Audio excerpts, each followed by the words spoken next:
Makanya saya syukur sama Anda jadi nabi dan tidak akan jadi nabi. Nah, hal inteleknya itu. Jadi ini penting saya utarakan karena sekarang itu agama mau dicerdasin, ngajinya agak gelem tapi mau kritis. Itu bahaya betul. Makanya innama ahlakal ladzina min qablikum kasratu masa ilim, karena banyak pertanyaan. Ya bahaya betul. Masa Allah dievaluasi. Allah?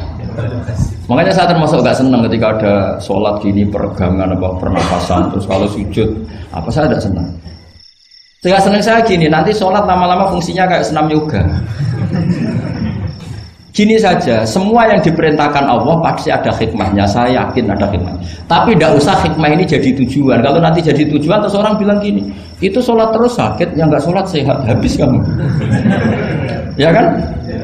Tapi kalau ada orang tahu hikmahnya gini untuk apa, narik nafas atau apa yang gini, ya monggo lah sauni-unimu, ya nggak apa-apa lah seperti itu. Tapi kalau jadi tujuan, jadi ya sudah, yang benar sholat itu apa? Sholat itu bukti ketundukan sama Allah Subhanahu wa ta'ala. Wasjud waqtarib, kalau berani sujud berarti insya Allah dekat sama Allah, karena itu bentuk tawadhu, bentuk tadallul, bentuk ubudiyah. Fadkhuli fi ibadi wadkhuli. Lalu kok terus dianalisis ini fungsinya gini, wah repot. Lah nanti kalau ada senam yoga tandingannya lebih efektif. Saya jantungan, sujud kok nggak ngefek, tapi setelah ikut yoga kok ngefek. Saya loh ya, orang boleh nggak berpendapat sependapat sama saya, tapi kalau nggak sependapat keterlaluan, yakin. Karena dari saya jelas yang namanya wasjud ya Wak. Udah ada di hadis di Quran, wasjud wa tashu, atau sujud dan kamu menjadi nggak ada yang ada ya wasjud. Saya kira demikian. Assalamualaikum warahmatullahi wabarakatuh.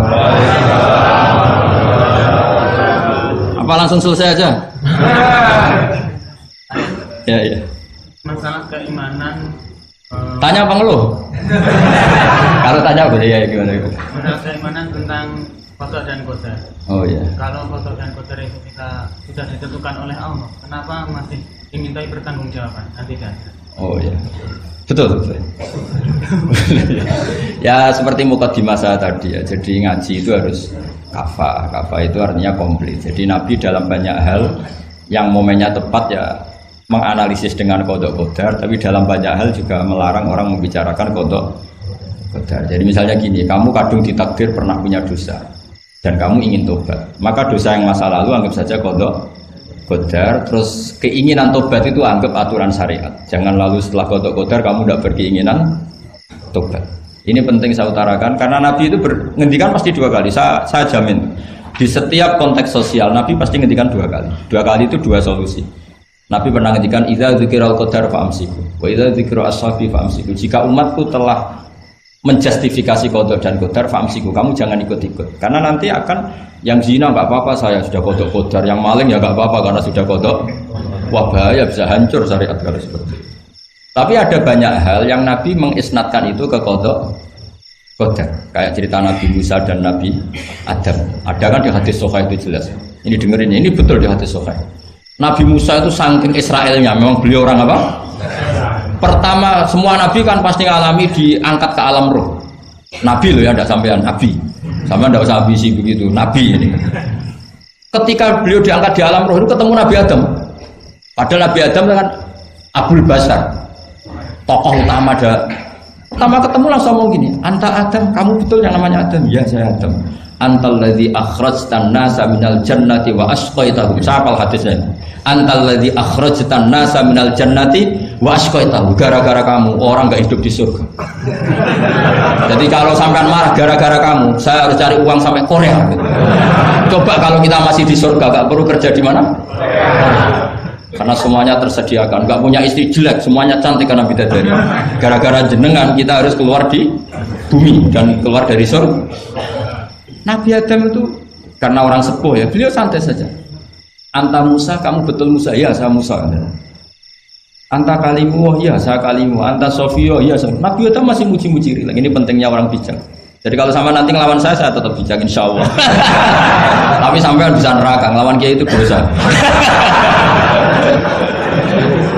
Dosa sekali, bukan dosa biasa, sangat dosa. Nabi Musa, Nabi Adam masih anta sofi wa anta kalimullah. Bukankah kamu melihat di Taurat bahwa saya akan dosa dan akan dosa saya sudah ditulis 40 tahun sebelum saya dosa? Iya ya Musa. Iya ya Nabi Adam, ya betul gitu. Berarti kamu mengkritik saya atalumunani fi amrin qad qadahu. Kamu mengkritik saya, menyalahkan saya dengan sesuatu yang sudah digodok-godar oleh Allah sebelum saya lakukan. Jadi sudah ditulis sama Allah 40 tahun sebelum saya salah, sudah ditulis skenario-nya nanti Adam akan salah terus keluar dari surga. Memang dari awal Allah skenario seperti itu. Itu ibarat istri kamu sudah tahu, ini kalau miskin setia, kalau sudah kaya nanti pola, itu sudah tahu. Tapi anehnya istri kamu ketika nyata pola kok tidak siap. Padahal sebetulnya sudah tahu, gitu ya kan? Makanya saya kalau ngaji di mana-mana bilang, kelirunya orang Indonesia itu satu. Kalau ilmunya terbukti itu tersiksa, itu kelirunya orang ini. Semua cowok tahu nggak? Semua lelaki tahu nggak? Kalau nggak pernah nafakoi diomelin, tahu nggak? Tahu. Tapi ketika itu nyata nggak siap. Harusnya ketika nyata diomelin, alhamdulillah ilmu saya benar terus ya. Tapi istri kamu juga gitu. Biasanya wong lanang duwe akeh pola. Terus dengar sampean mulai cinta orang lain. Harusnya kan alhamdulillah ilmu saya benar kan. Artinya gini, manusia saja bisa memprediksi. Kan nggak mungkin kita nyifati Allah. Allah nggak tahu Nabi Adam salah sebelum nyata-nyata salah. Tentu itu tidak mungkin. Nah, maknanya kodok kodar kira-kira gitu. Allah itu tahu apa yang akan terjadi. Tapi tetap saja ini nggak boleh dipakai justifikasi untuk maksiat. Makanya jelas aturan Quran, saya mohon kamu nggak boleh salah. Ini nanti saya baca. Saya hafal tapi ini biar tamu ayatnya. Itu ayatnya kan ma asoba musibatin fil ardi wala fi anfusikum illa fi kitabim min qabli an nabraha inna dzalika 'ala Allahi yasir likai la ta'sau ala ma fatakum wala tafrahu bima. Jadi apa yang mengenai kamu di bumi maupun ada pada diri kamu, anggap saja itu, yakini saja sebagai kodok qadar, supaya kamu tidak putus asa apa yang sudah terlewatkan dan tidak bangga dengan apa yang kamu udah. Misalnya saya ini kan termasuk kiai keren misalnya itu saya tidak pernah bangga karena memang ditulis kalau suatu saat Gus Baik itu keren, jadi bangganya di mana kan sesuai skena. Jadi untuk menghilangkan ujub bangga itu dengan cara iman sama qadar. Terus likaila tak soal fatakum, kamu tidak perlu putus asa dengan apa yang sudah kelewat. Misalnya masa lalu kamu ya tadi diusir istri, suami, macam-macam lah, utangnya banyak, wes sudah bangkit saja, sudah takdir. Jadi mungkin ada yang mencarikan, coba ini carikan, mungkin di surat Hadid itu apa yang nanti dicari ayatnya. Pokoknya ayatnya tadi apa? Ma asoba min musibatin fil ardi wala fi anfusikum apa? Illa fi kitabim min qabli an nabraha inna dzalika 'ala Allahi yasir likaila taksau 'ala ma fatakum wala tafrahu bima atar. Jadi kodok kodar ditulis supaya kamu tidak putus asa, menyesali apa yang sudah kelewat dan bangga umoluhur terhadap apa yang kamu dapat. Jadi misalnya Pak Jokowi jadi presiden, untuk menghilangkan ujub ya, memang sudah ditulis kalau akan jadi, ya biasa saja sesuai skenario. Nah, ya siapa seperti sampean suatu saat tua, terus untukmu coplok, terus dredeg-dredeg, kepleset tiba. Soalnya harus senang saja. Zaman kamu muda juga sudah tahu kalau nanti akan seperti itu. Gitu. Jadi kalau itu terjadi, ya sudah, memang akan seperti itu. Jadi ringan saja. Ini pentingnya ngaji. Jadi sesuatu itu mudah sekali kalau dianalisis dengan ya cukup ya. Satu lagi aja kan. Kalau nggak salah itu surat Hadid. Biar ditahukan suratnya. Diumumkan siapa? Surat apa? Hadid itu. Hadid 22 ya. Hadid 22. Berdiri aja nggak apa-apa. Oh enggak. Oh ya nggak apa-apa gimana? Assalamualaikum warahmatullahi wabarakatuh. Waalaikumsalam warahmatullahi wabarakatuh. Saya kehormatan sama Kiai. Ya. Sebenarnya saya baru kenal Kiai itu 3 minggu yang lalu lewat YouTube. Ya. Ada yang kirim di FB saya, walaupun dengan komentar yang agak mirip lah. Iya. Kalau nggak salah waktu itu Pak Kiai membahas masalah perang Handar. Iya. yang mengatakan bahwa Nabi itu waktu itu satu saja tidak tahu apa-apa, tapi ada Salman yang menyampaikan ini terus komentarnya netizen anak-anak. Tapi pertanyaan saya itu bukan itu Pak. Iya gimana? Pertanyaan saya itu saya tertarik kenapa cara baca sokoknya itu ada rapet di. Iya.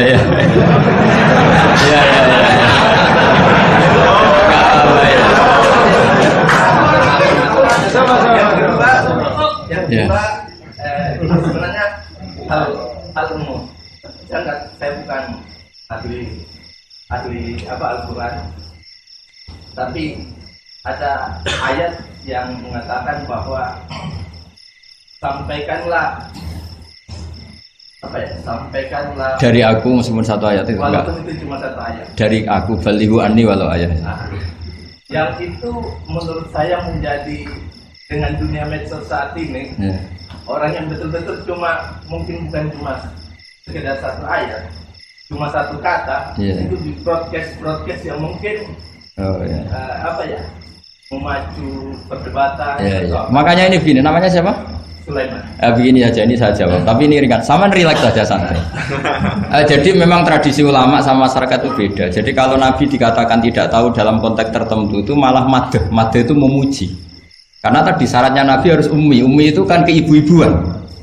Jadi kalau Nabi tahu itu nanti seakan-akan dia itu dikawal oleh ilmunya. Padahal Nabi itu dikawal oleh nubuah. Ini bedanya Nabi sama ndak. Jadi Nabi di Quran itu biasa ada kata makun tatadri mal kitabu walal iman. Terjemahnya kan kamu tidak tahu. Kanjeng Nabi biasa didhawuhi Allah makun tatadri mal kitabu walal iman. Kamu itu tidak tahu apa itu kitab. Tapi itu sifat madh. Sifat apa? Madh. Madh itu memuji. Kenapa itu jadi pujian? Karena Nabi kalau sudah tahu urusan sesuatu nanti jadi ilmu tandingan menandingi wahyu. Lah mungkin netizen nyuwun sewu bukannya ngeritik, bukannya apa, mungkin nggak paham tradisi ulama itu. Jadi kalau ulama bilang Nabi itu tidak tahu itu bukan sifat dzam tapi sifat madh, memuji. Di Quran banyak kalimat makun tatadri mal kitabu walal iman. Makanya Nabi ketika disuruh baca Iqra ya Muhammad, jawabnya gimana? Saya tidak bisa baca, tapi bukan sifat buruk, justru bagus. Kalau Nabi bisa baca, ilmunya nanti dikira beliau belajar dari buku-buku dan itu dia jadi Nabi. Wah itu memang bacanya banyak. Clear ya ini ya, supaya nggak salah paham. Jadi dikatakan tidak tahu kalau Nabi itu bagus, madh. Nggak bisa baca juga madh, sifat pujian. Kalau kamu tidak bisa baca buruk sekali. Itu jelas. Ya kan, tahu semua kan ketika Nabi disuruh baca bilang apa? Saya tidak bisa baca, tapi itu bagus. Karena semuanya biar karena wah. Ya, soal gaya peci saya ini Islam khas ya, khas ini. Nah, yang ini yang penting, yang pertanyaan sampean terakhir bali wa ani walau aja. Memang ini semenjak dunia medsos memang dengan tanda kutip agak kecelakaan, mengutip kutipan tokoh atau apa hanya sepotong-potong itu bahaya. Bahayanya begini, itu bukan hanya karena yang ngendikan tokoh. Meskipun Quran kalau wakafnya salah itu ya bahaya. Coba misalnya begini, ada orang wakaf di depan orang yang paham bahasa Arab. Innallaha la yastahi, terus wakaf ya Pak. Terjemahnya gimana? Allah tidak punya rasa malu. Sehingga di ilmu Quran itu diaturkan ada wakaf yang haram, yaitu wakaf yang rusak makna. Harus diteruskan innallaha la yastahi ayyadriba mathalam ma ba'u. Allah tidak malu bikin perumpamaan sekecil apapun makhluk itu. Misalnya buat perumpamaan dengan nyamuk. Coba kalau bacanya satu ayat terpotong. Innallaha la yastahi, Allah tidak malu. Bayangkan didengar orang yang paham bahasa Arab. Jadi problem kita adalah kadang ngutip ya gitu. Jadi apa ya tadi belum mendengarin kompletnya ngaji. Jadi kalau ada ulama bilang Nabi tidak tahu itu sebenarnya madh itu ngelem karena memang begitu.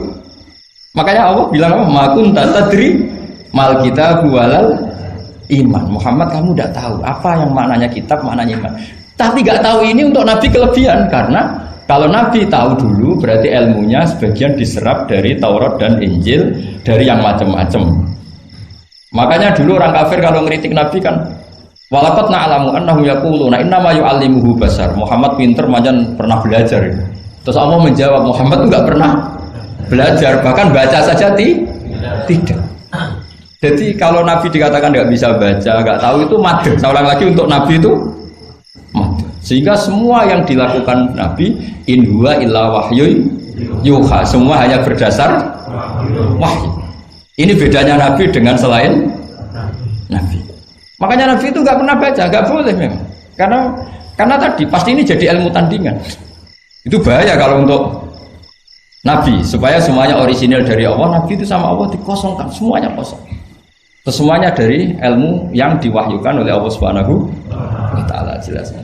Jadi balighu anni walau ayat itu saya mohon, maksudnya itu ayat itu bukan ayat satu Quran potongan, enggak. Ayat yang muhkamah, yang utuh. Tapi kalau satu potongan ya enggak boleh. Tadi misalnya dipotong apa, innallaha la yastahi, kan kayak. Makanya di bab ilmu tajwid kan diterangkan wa ba'da tajwidi kalil hurufi la budda mim ma'rifatil wuqufi. Setelah kamu tahu tajwid, ikhfa, idhar, idgham, kamu harus mengenal ilmu waqaf. Karena sekali salah waqaf itu ya gitu Mas Leman ya. Assalamualaikum warahmatullahi wabarakatuh.